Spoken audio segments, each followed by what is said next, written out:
马可福音第6章，耶稣离开嘅地方，都转去自家嘅家乡，家學生也聽定佢。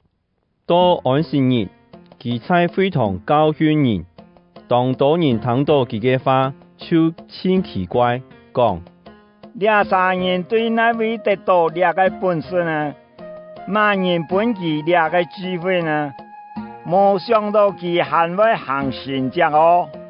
佢甲唔係木匠，佢唔係瑪利亞嘅奶嘅雅各、約瑟、猶太、老西門嘅阿哥嘛？佢個條老妹唔係喺在挨到了位嗎？佢哋就奇切佢，耶穌對佢哋講：除了在自家嘅本鄉、本族、本家以外，先帝全部受人尊敬。按樣，佢在嘅位就無法度行乜嘅神蹟，只有安守在一條騙人嘅身上來醫好佢哋，因為嗰條人唔肯信，佢感覺非常奇怪。耶穌繼續在附近大嘅村莊教訓人，佢喊12個學生來，派佢哋兩三強下出去。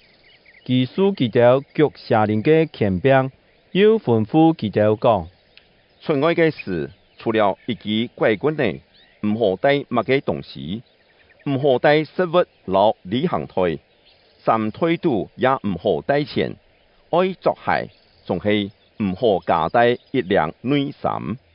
佢又對佢哋講：你哋去到一個所在，那家人肯接待你哋，就吃菜嘅位。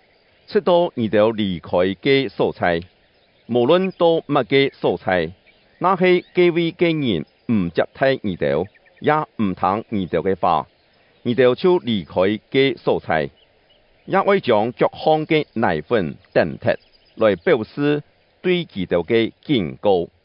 學生就出去傳道，聽人以下歸正，佢哋也腳走千多鬼。用油膏千多騙人，醫好佢哋。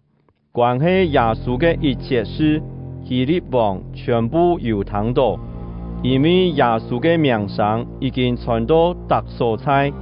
有人講：佢係行洗禮嘅約翰犯上，怎會有行了條神蹟嘅能力？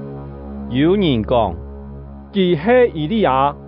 也有人講：佢係先帝，上古時代嘅先帝。總係希律聽到這條話，就講：佢就係本來斬頭嘅約翰犯上咧。原來希律是喊人去作約翰，將其特定關在監獄度。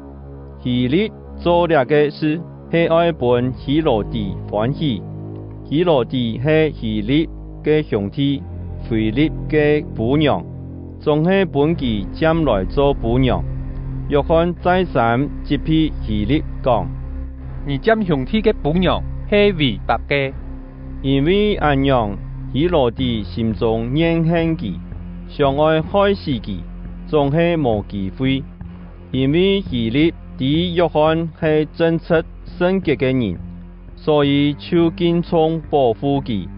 希律特別聽到約翰所講嘅話，心中就無平安，總係要千歡喜聽佢講論。希羅地所定嘅機會到嚟，希律生日嘅時，舉行盛大嘅宴會，盼着招待文武百官，老加利利民間嘅領袖。宴席中，希羅地嘅妹爺入來跳舞，希律老人客全部千歡喜。所以講對西亞妹講：猶太人對我要求乜嘅，我一定會送你。佢又發誓講：無論你求乜嘅，就係我嘅一般江山，我也會幫你。嘅西亞妹出去問家妹講：我要求乜嘅真好呢？家妹講：是洗約翰嘅頭拿。西亞妹臨時多轉來見王，求講：求王即時將施洗約翰嘅頭拿放在盤肚本外。望通到这个请求，非常为难。总是其已经在人客面前发誓，就无相爱祈切西阿妹的请求，所以其即时命令卫兵去拿约翰的头拿来，卫兵就去到监狱斩约翰的头拿，并在盘肚投奔西阿妹的，其就交本家妹。约翰的学生听到这个消息，就来将约翰的神尸领走，葬在坟墓地背。使徒倒转来见耶稣，将其条所做所传的一切，全部对其报告。因为来来去去的人真多，耶稣老学生无限多，无时间好吃饭，所以佢对其条讲：你哋聽我來，我哋來去偏僻嘅所在休息一下。佢哋就坐船出發，點點嘅去偏僻嘅所在。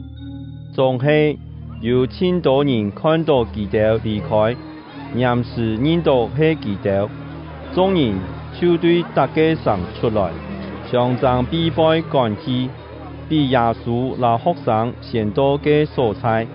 耶穌一雙眼看到了一大群人，就憐憫佢哋，因為佢哋像無牧人嘅羊群同樣，佢就教佢哋千多道理。臨暗暝嘅時，學生來見耶穌，對佢講：天暗咯，這邊又係偏僻嘅所在，請喊大家離開，好本佢哋去附近嘅村莊買東西食。總係耶穌應講：你哋本佢哋食。佢哋講：你愛我哋用200張銀錢去買餅嘅本佢哋食，係冇？耶穌老佢哋講：你哋去尋看啊，總共有幾多餅嘅？佢哋尋多轉來講：只有50餅2米5。耶穌吩咐學生向眾人分開坐在草坪上，眾人就坐下來，有的一排100撒，有的50撒。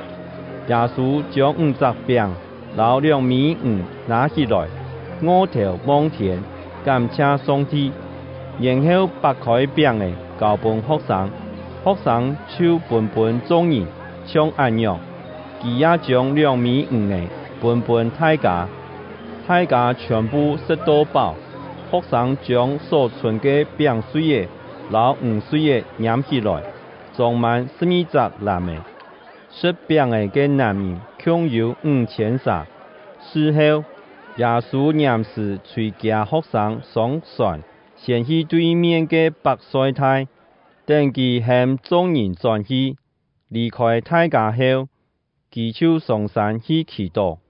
到暗晡頭嘅時，船已經撐到湖中，耶穌一撒還留在岸上。佢看到學生撐船真辛苦，因為船逆風行。天蒙光嘅時，耶穌在湖面行定去學生嘅位，想愛對佢哋旁邊過去。學生看到佢在湖面行，流到係鬼，就喊起來。因為佢哋大家看到佢，也驚到會死。耶穌即時對佢哋講：安心，係我，唔是驚。